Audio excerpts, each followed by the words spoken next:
Assalamualaikum warahmatullahi wabarakatuh.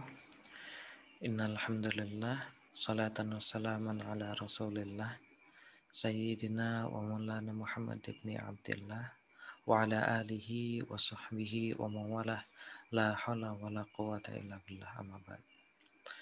Baik teman-teman sekalian, kita lanjutkan perkuliahan kita untuk mata kuliah metodologi penelitian kuantitatif. Pada pertemuan kali ini, kita akan belajar bagaimana cara untuk menguji validitas dan reliabilitas dari instrumen penelitian. Minggu lalu kita telah belajar bagaimana cara menyusun dari sebuah instrumen penelitian yang akan kita gunakan untuk mengambil data. Sebagaimana yang sering saya sampaikan, bahwasanya urgensi atau pentingnya penyusunan dari sebuah instrumen di dalam penelitian kuantitatif ibarat sebagai sebuah nyawanya. Baik buruknya penelitian yang kita lakukan itu tergantung dengan instrumen yang kita gunakan. Maka di sini ketika kita menyusun sebuah instrumen tidak bisa hanya atau semata-mata berdasarkan unsur subjektivitas semata, melainkan harus berdasarkan dari sebuah konsep atau teori yang memang benar-benar teruji kredibilitasnya dan teruji dari objektivitasnya. Minggu lalu telah kita bahas beberapa sampel dari instrumen milik beberapa teman kalian, dan kalau secara keseluruhan bisa dikatakan bahwasanya kita masih on the track ya. On the track maksudnya di dalam penyusunan sebuah instrumen, di sana kalian sudah menggunakan kisi-kisinya. Jadi memang sebuah instrumen yang kalian susun itu sudah berasal dari teori, yang sebelumnya teori itu adalah berasal dari variabel apa yang mau diteliti, kemudian dicari teorinya, dicari konsepnya, walaupun memang masih minim, akan tetapi yang penting alurnya sudah tepat seperti itu. Kalau di dalam penyusunan skripsi nantinya kalian harus mencari teori atau konsep sebanyak-banyaknya. Yang dari sana kemudian nanti dijabarkan kepada definisi operasional, kemudian dijabarkan lagi kepada indikator-indikatornya atau ciri-cirinya. Nah, dari indikator atau ciri-ciri tersebutlah kemudian dituangkan ke dalam pernyataan atau pertanyaan yang ada di dalam angket atau kuesioner yang akan kalian gunakan. Seperti itu tata cara atau mekanisme di dalam menyusun sebuah angket atau kuesioner. Nah, pada pertemuan kali ini kita akan belajar bagaimana cara menguji apakah instrumen atau dalam hal ini angket yang kita gunakan itu benar-benar valid atau tidak. Maka di dalam penelitian dikenal dengan istilah validitas dan reliabilitas instrumen. Kita masuk kepada definisinya terlebih dahulu. Yang pertama tentang validitas atau valid. Mungkin kalian sudah sering mendengar istilah ini. Valid itu artinya instrumen yang kita gunakan itu dapat mengukur apa yang seharusnya diukur. Ya, dapat apa? Mengukur apa yang seharusnya diukur. Kalau misalnya kita menggunakan atau kita ingin mengukur satuan panjang, ya kita menggunakan meteran atau penggaris.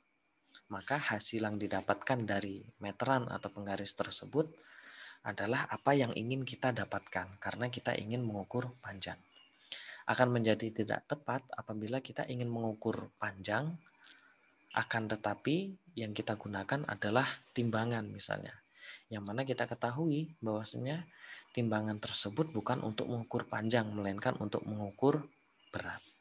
Maka instrumen timbangan ini tidak tepat atau tidak valid apabila kita gunakan untuk mengukur panjang. Nah, maka di sini instrumen itu angket atau kuesioner yang kita gunakan itu harus valid. Harus valid apa? Dia mengukur yang seharusnya diukur. Kalau kita mau mengukur panjang, ya menggunakan satuan panjang.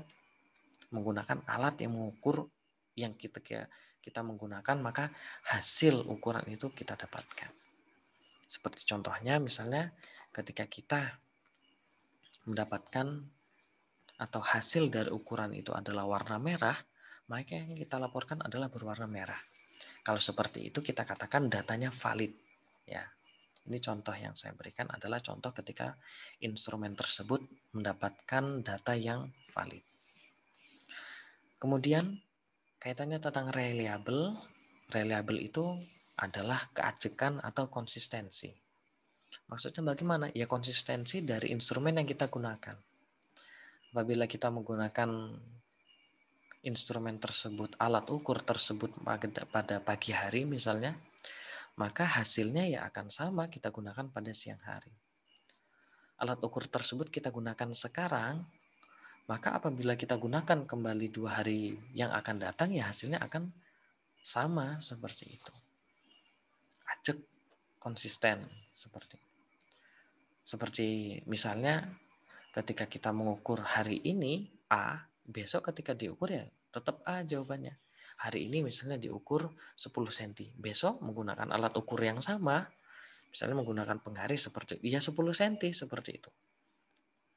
Maka itu menunjukkan keajekan atau konsistensi atau reliabilitas. Ya, kalau misalnya kita juga contoh yang lain, ketika kita nimbang berat badan pakai timbangan ya.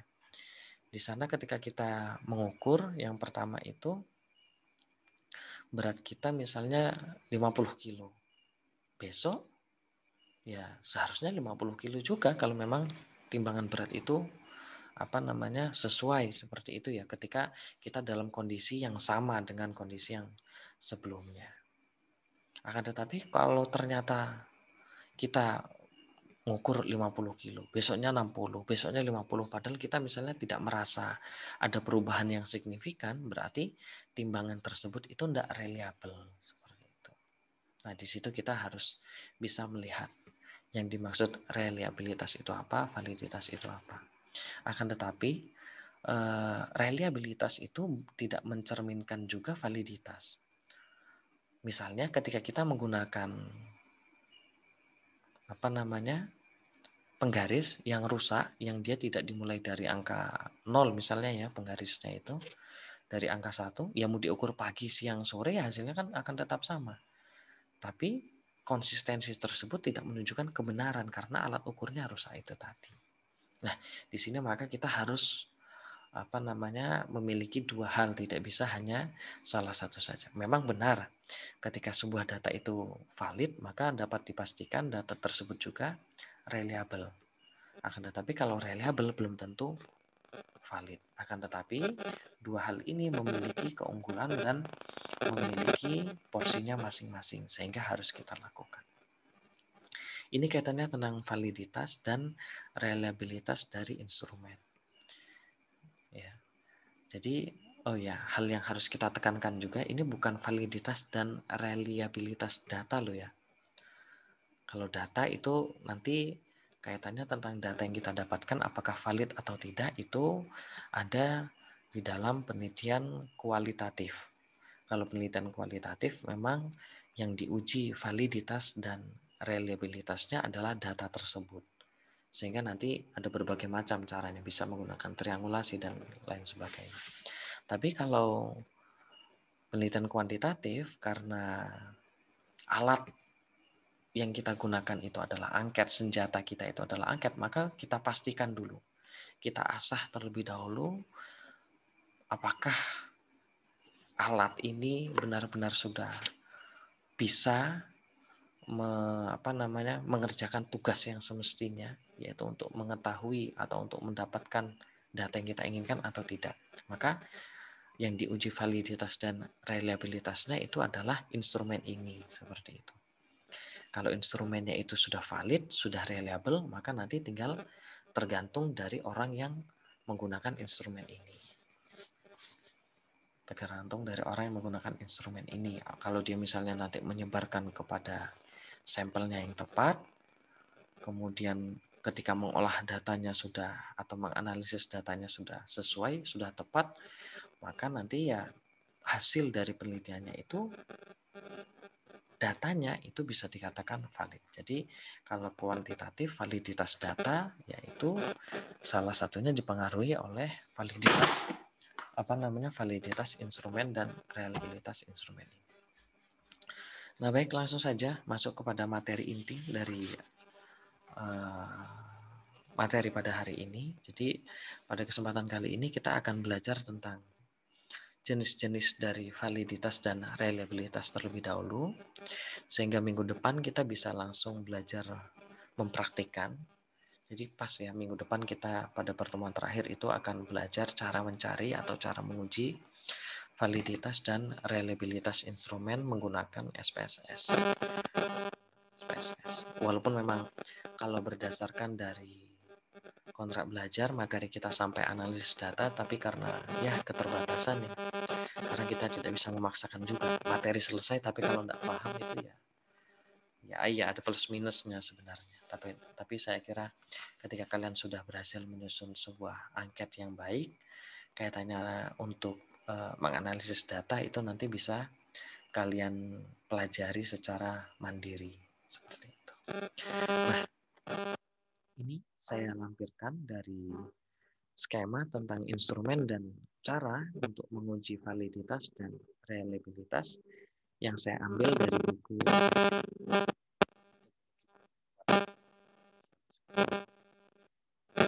halaman 190.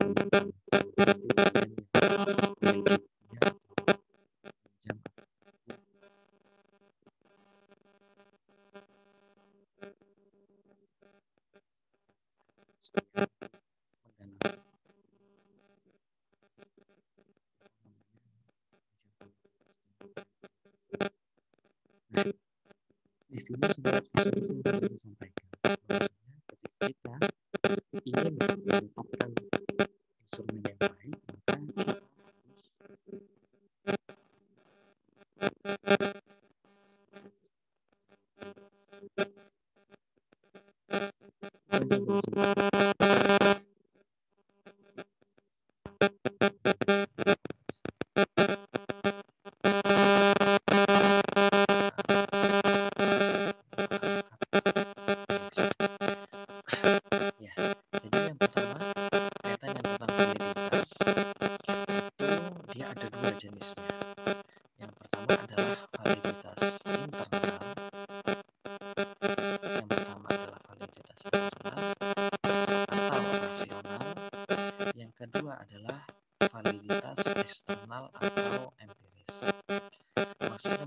validitas internal atau yang biasa dikenal juga sebagai validitas rasional, yaitu validitas ini berasal dari pemahaman kita terhadap teori atau konsep.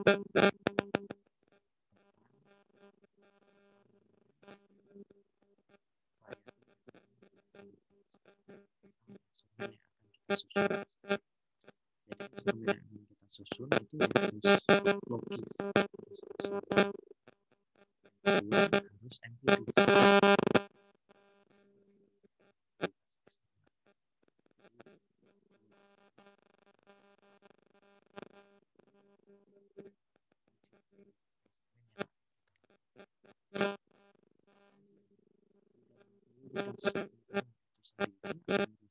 Itu dibagi menjadi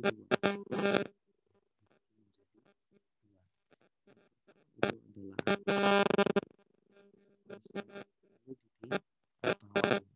Validitas konstruk. Yang kedua adalah validitas isi. Kalian mungkin sudah pernah mendengarnya. Jadi ada dua jenis validitas internal, yaitu validitas konstruk dan validitas.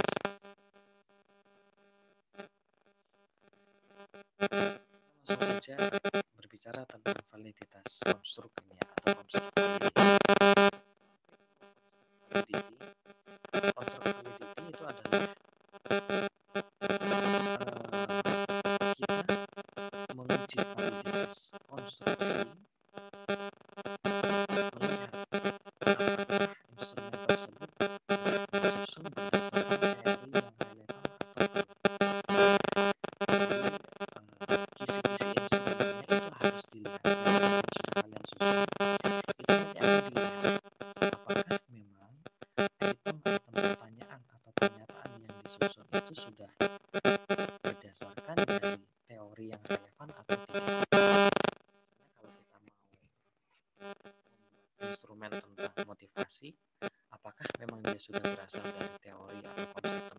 termotivasi atau tidak.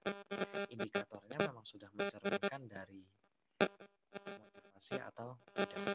Jangan-jangan malah kalau misalnya kita ingin mencari motivasi, akan tetapi malah menggunakan teori atau konsep tentang kepemimpinan. Kalau seperti itu kan berarti dia sudah tidak valid, tidak sesuai dengan instrumen yang akan kita cari. Kita mau mencari motivasi ya teori atau konsepnya tentang motivasi, bukan tentang teori. Maka kita harus lihat validitas konsep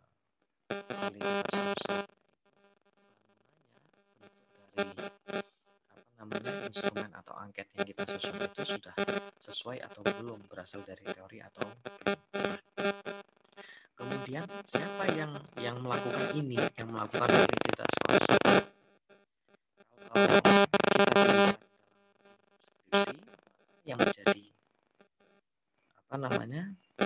atau yang melakukan atau yang menguji validitas konstruk ini adalah dosen pembimbing skripsi yang biasa dikenal sebagai expert judgment, jadi sebagai pendapat ahli lah.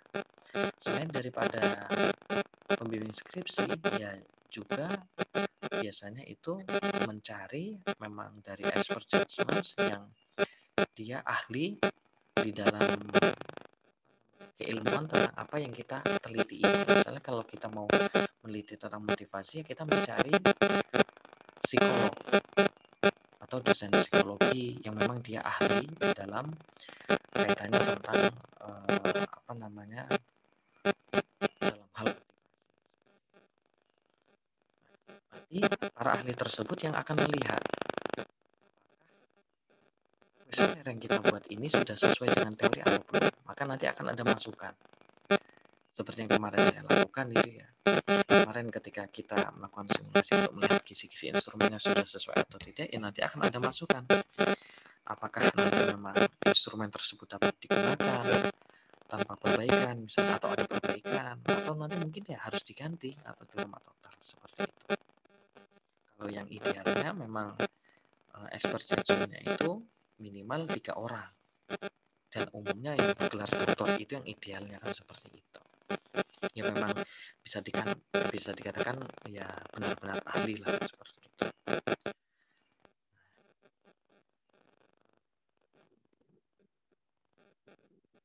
Yang kedua, kaitannya tentang konten validity atau validitas isi, itu kita menyusunnya berdasarkan dari rancangan atau program yang telah ada. Maksudnya bagaimana?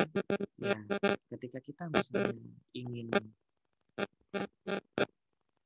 membuat angket atau instrumen itu tadi, maka selain daripada teori yang kita gunakan atau konsep yang kita gunakan, maka kita harus berdasarkan isinya tersebut telah sesuai dengan apa yang ada atau belum isinya. Jadi misalnya ketika kita saya sudah pernah menjelaskan kaitannya bahwa instrumen itu ada 2 jenis, yang pertama tes dan non tes. Kalau yang tes itu berarti kita untuk mengukur dari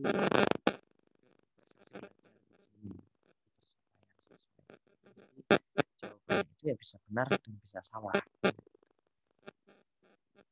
Kemudian kalau yang non tes itu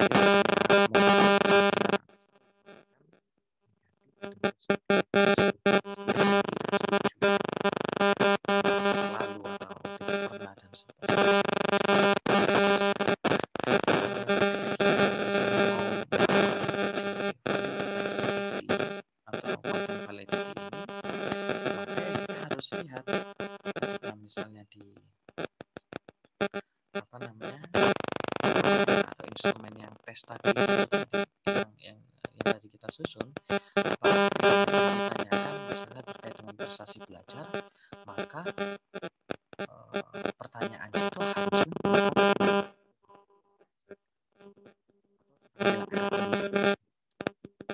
berasal dari materi yang sudah diajarkan.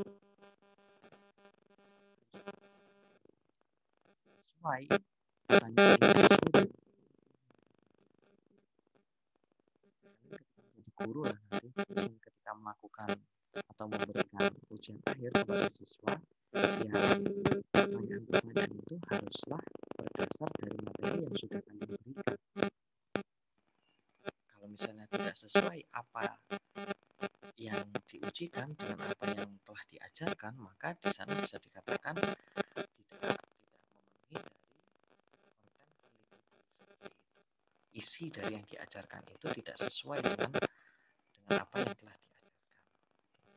Ini harus dilihat nanti. Harus dilihat bahwasannya apakah memang isi dari kuesioner tersebut itu berdasarkan dari rancangan atau program yang telah ada atau tidak. Atau kalau misalnya menguji tentang efektivitas, ya berdasar dari program yang disusun, misalnya efektivitas tentang metode active learning. Dilihat metode active learningnya itu memang apa saja yang disusun program. Nanti harus disesuaikan. Caranya bagaimana? Cara untuk melakukan validitas isi atau konten validity ini ya sama seperti tentang dari konstruk validity atau validitas konstruk.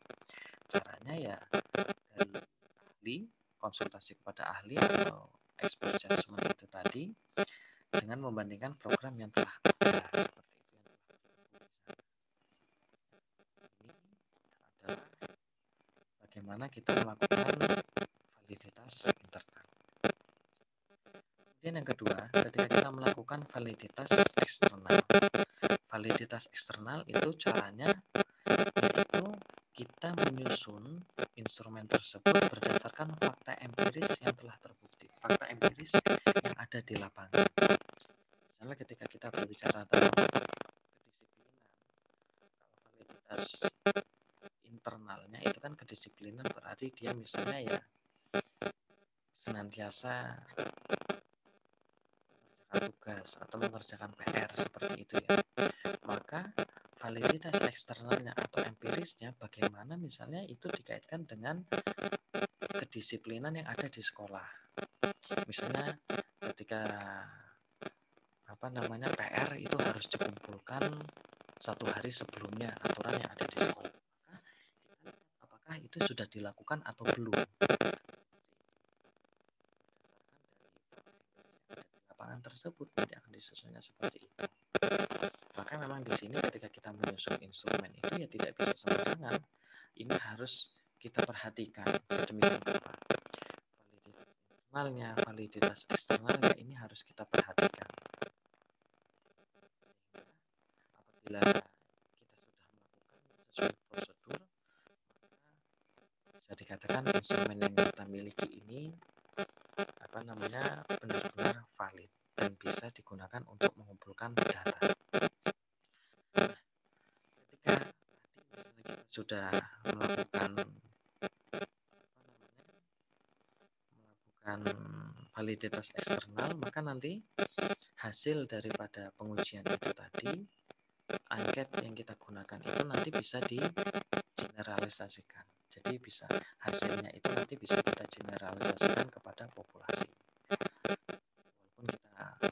Walaupun kita yang kita teliti adalah sampel, itu sebagian kecil saja dari populasi, tetapi hasilnya nanti bisa kita generalisasikan. Maka disinilah pentingnya ada validitas internal dan eksternal.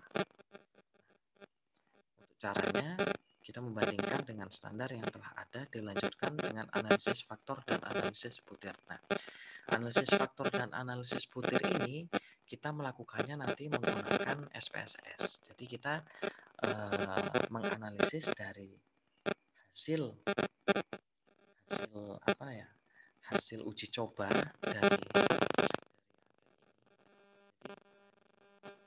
ketika kita misalnya sudah melakukan konsultasi dengan ahli, tahapan seterusnya kita menguji coba pada beberapa sampel seperti itu, kemudian nanti baru diuji analisis faktor menggunakan SPSS, menggunakan kita akan belajar cara mempraktikkan cara mencari. Kemudian setelah kita mencari validitasnya, maka tahapan selanjutnya kita harus mencari reliabilitas. Untuk mencari atau menguji reliabilitas ya sama, kita ada internal dan ada eksternal. Eksternal. Untuk eksternalnya yang pertama adalah stability. Stability itu dilakukan menggunakan tes dan retest. Kemudian ada equivalen. Equivalen itu kan berbeda tetapi equivalen. Maksudnya gimana equivalen? Ya maksudnya itu sama seperti itu.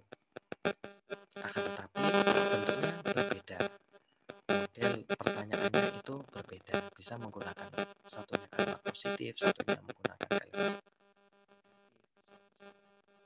menggunakan pilihan kata yang berbeda.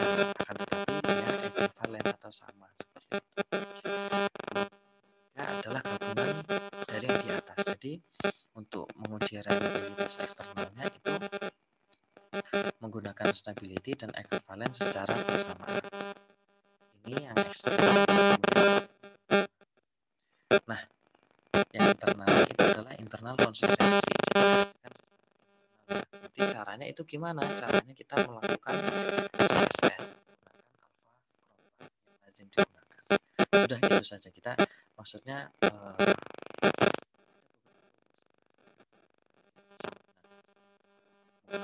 kolom spin-off dan lain sebagainya, tapi agar lebih setidaknya kita memiliki bisa seperti itu ya, kita menggunakan alpha crop saja ketika melakukan internal konsistensi ini dan melakukan validitas menggunakan. Nah, kita bahas sedikit tentang tadi itu tentang reliabilitas yang eksternal, tentang stability dan equivalen. Stability itu menggunakan tes dan retest.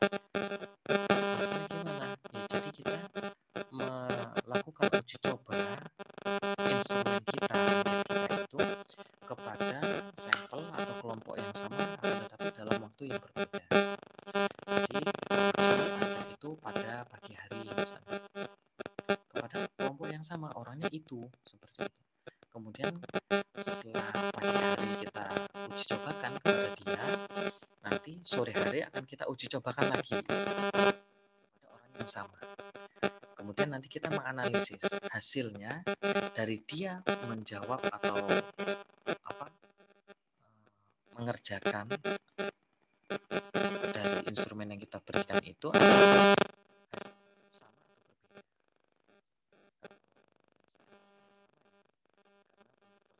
sama, hanya waktunya saja yang berbeda. Itu yang sedikit saya singgung bahwasanya instrumennya berbeda tetapi sama. Model pertanyaannya itu berbeda. Misalnya ketika kita ingin menanyakan tentang kedisiplinan, satunya bertanya tentang tugas seperti itu, satunya bertanya tentang PR.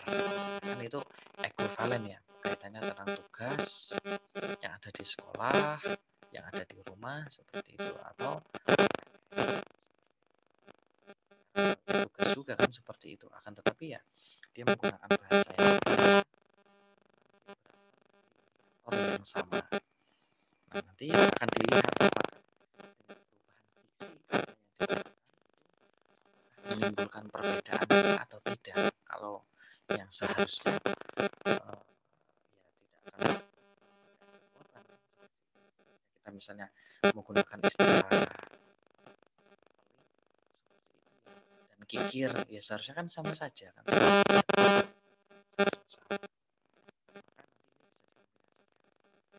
Ini cara, karena ini uji itu hasil jawaban dari sampelnya.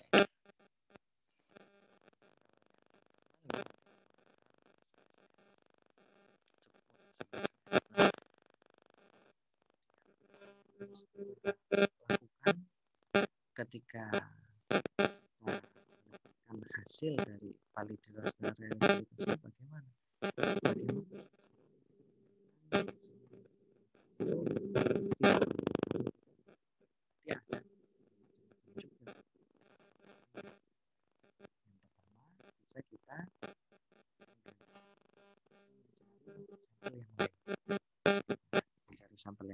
mungkin karena memang sampel yang kita pilih itu yang dilalah sih, dalam tanda kutip goblok itu tadi. Maka kita coba cari sampel yang lain. Kalau misalnya sampel yang lain nanti hasilnya ya tetap tidak valid, maka pilihannya ya instrumen itu yang harus kita perbaiki. Cara memperbaikinya ya kita mengubah dari jenis pertanyaan atau jenis pernyataannya. Yang jelas setiap indikator itu harus terwakili ya di dalam instrumen pertanyaan. Kalau ternyata tadi kita merasa kesulitan mengubahnya, ya sudah kita hapus saja, kita hilangkan saja. Nah, ini juga biasanya digunakan untuk dalam tanda kutip mengakali agar kita tidak dua kali kerja ketika menyebarkan angket. Jadi biasanya kalau yang idealnya kan kita melakukan uji coba dulu, kemudian dilihat hasilnya ya valid atau tidak, reliable atau tidak, nanti baru kita sebarkan yang dalam jumlah yang sesungguhnya. Sebenarnya ini bisa kita lakukan dalam satu kali. Jadi kita melakukan uji coba ya sekaligus langsung mengambil dari data yang kita inginkan. Langsung disebar semua seperti itu ketika kita setelah mendapatkan validitas internalnya yang misalnya tadi itu dari kalian sudah konsultasi kepada pembimbing skripsi dikatakan oh ya ini sudah bagus dan seterusnya, itu langsung disebar. Nah nanti ketika misalnya dilakukan uji validitas dan reliabilitas instrumennya ternyata ada beberapa butir item, maka pilihannya ya karena kita sudah menyebarkan angket kepada banyak responden itu ya tinggal kita buang saja dari pertanyaan atau pernyataan yang tidak valid itu. Nanti kita olah lagi, kita hitung lagi. Seperti itu. Hasil yang yang pertanyaan yang nggak valid, yang nggak reliable itu kita buang, baru nanti kita analisis. Sebab kalau kita menganalisis dengan menyertakan dari skor atau dari item yang tidak valid dan tidak reliable, maka nanti hasilnya itu juga tidak bisa merepresentasikan, tidak bisa dipertanggungjawabkan juga seperti itu. Maka ketika kita melakukan uji validasi reliable, kita buang saja. Nah, untuk membuangnya ini, sedangkan kan kita harus memiliki keterwakilan dari setiap indikator di dalam item pertanyaan. Maka harus kita pastikan bahwasanya masih ada pertanyaan lain yang valid yang mewakili dari indikator yang ada di dalam kisi-kisi instrumen itu tadi. Seperti itu. Saya kira kalian mulai bisa memahami. Jadi bagaimana di sini cara kita untuk meneliti, untuk mendapatkan data yang valid dan reliable, tahapannya itu harus berdasarkan dari instrumen. Kemudian tahapan selanjutnya kita uji cobakan.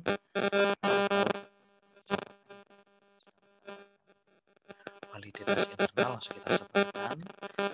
Ketika kalau sudah dapat, baru nanti kita analisis datanya. Nah, untuk menganalisis data nanti ada tahapannya lagi yang seharusnya kita pelajari ya di perkuliahan ini, tapi tidak sempat, nanti bisa kalian pelajari sendiri. Analisis data nanti itu ya bisa dilakukan uji normalitasnya, homogenitasnya terlebih dahulu seperti itu. Baru nanti melakukan uji regresi atau korelasinya. Itu tahapan-tahapannya. Ketika sudah uji korelasi atau uji regresi, ada pengaruhnya, ada hubungannya, baru nanti diinterpretasikan. Sudah, ketika sudah diinterpretasikan, nanti baru kita simpulkan ada enggak hubungannya, ada pengaruhnya, mengapa ada hubungan, mengapa ada pengaruhnya, baru nanti diberikan sarannya. Sudah selesai, seperti itu tahapannya. Sistematikanya seperti itu. Sehingga harapannya kita memang ketika melakukan penelitian kuantitatif ini dapat melakukannya secara sistematis itu tadi. Output dari mata kuliah ini adalah kalian bisa melakukan penelitian. Sistematisasinya itu, sistematikanya itu kalian paham dulu. Yang kemarin walaupun memang ada yang belum sempurna ya, ada yang bentuk pertanyaannya itu belum secara teknikal seperti itu, akan tetapi ya untuk sistematikanya saya lihat itu ya sudah berdasarkan dari apa yang kita pelajari yang semestinya seperti itu. Teman-teman sekalian, setelah kita memahami tentang skema dari instrumen dan cara validitas dan reliabilitas ini, harus kita tidak boleh kita lupakan bahwasanya ada faktor-faktor yang mempengaruhi validitas. Yang pertama faktor internal dari tes ya, yang itu tadi misalnya ya expert judgment-nya tidak mengoreksi dengan tidak melihat dengan baik dan benar, asal percaya saja kepada mahasiswanya seperti itu. Ini dapat mempengaruhi. Kemudian faktor eksternal tes, faktor eksternal itu boleh jadi tidak apa namanya tidak pas seperti itu ya, tidak tepat seperti itu, atau ya faktor yang berasal dari responden yang bersangkutan ya, sama ya, dari eksternal tes itu sebenarnya lebih umum juga, boleh jadi nanti itu dari kondisi lingkungannya, kondisi cuaca. Misalnya tadi itu ketika kita mau menguji pagi dan sore hari kok jawabannya beda, boleh jadi pagi itu masih fresh mereka kan, sedangkan sore itu ya apa namanya kondisinya pas cuacanya misalnya nggak mendukung, ngantuk dan seterusnya, atau malah kondisinya lagi buru-buru ya, macam-macam. Itu yang harus kita pahami juga, harus kita perhatikan juga, sehingga kalau kita paham ini bahwasanya ada faktor internal dan eksternal atau dari respondennya, kita nanti bisa meminimalisir. Kemudian untuk faktor yang mempengaruhi dari reliabilitas itu ya macam-macam juga, misalnya satunya panjang tes, semakin banyak variabel dan pertanyaan diukur nanti akan mempengaruhi juga dari tingkat reliabilitas atau konsistensi instrumen kita, penyebaran skor, dari kesulitan tes seperti itu ya, itu terlalu mudah atau terlalu sulit seperti itu. Terlalu sulit itu misalnya tidak mudah dipahami. Kemudian yang terakhir objektivitas. Yang dimaksud objektif yaitu derajat di mana responden dengan kompetisi yang sama atau mencapai hasil yang sama. Boleh jadi nanti kita tanya itu hasilnya sama semua seperti itu. Nah, nanti ini juga kan nanti apa namanya sedikit banyaknya akan mempengaruhi dari reliabilitas instrumen yang kita lakukan. Untuk lebih lengkapnya, minggu depan kita akan belajar cara menguji validitas dan reliabilitas instrumen ini menggunakan SPSS. Baik teman-teman sekalian, kiranya ini untuk materi pada pertemuan kali ini. Harapan saya kalian sudah mulai mendapatkan gambaran bagaimana cara untuk melakukan uji validitas dan reliabilitas, dan kapan kita melakukan uji ini, seperti itu. Tahapan-tahapannya, step-stepnya itu seperti apa, sampai kepada nanti kita melakukan analisis data, dan kemudian nanti kita data baru melakukan dan memberikan saran. Jangan kita apa namanya belum melakukan uji validitas dan reliabilitas instrumen itu langsung ujuk-ujuk saja langsung melakukan analisis data. Analisis datanya juga nanti langsung mencari korelasi padahal belum melakukan uji homogenitas, uji normalitas misalnya. Atau kita sudah melakukan uji homogenitas, sudah melakukan uji normalitas padahal belum melakukan uji validitas dan reliabilitas, seperti itu, yaitu keliru juga. Maka yang penting kalian mulai memahami tahapan step by step dari cara kita melakukan penelitian kuantitatif ini. Baik, kiranya itu yang dapat kita pelajari pada kesempatan kali ini. Semoga apa yang kita pelajari ini walaupun sedikit akan tetapi membawa manfaat bagi kita di dunia wa dunia. Mari kita akhiri dan bersama-sama mengucap hamdalah. Alhamdulillahirrahmanirrahim. Dan kita tutup dengan doa kepada tulis. Subhanakallahumma wa bihamdika asyhadu an la ilaha illa anta astaghfiruka. Billahi taufiq wal hidayah. Wassalamualaikum warahmatullahi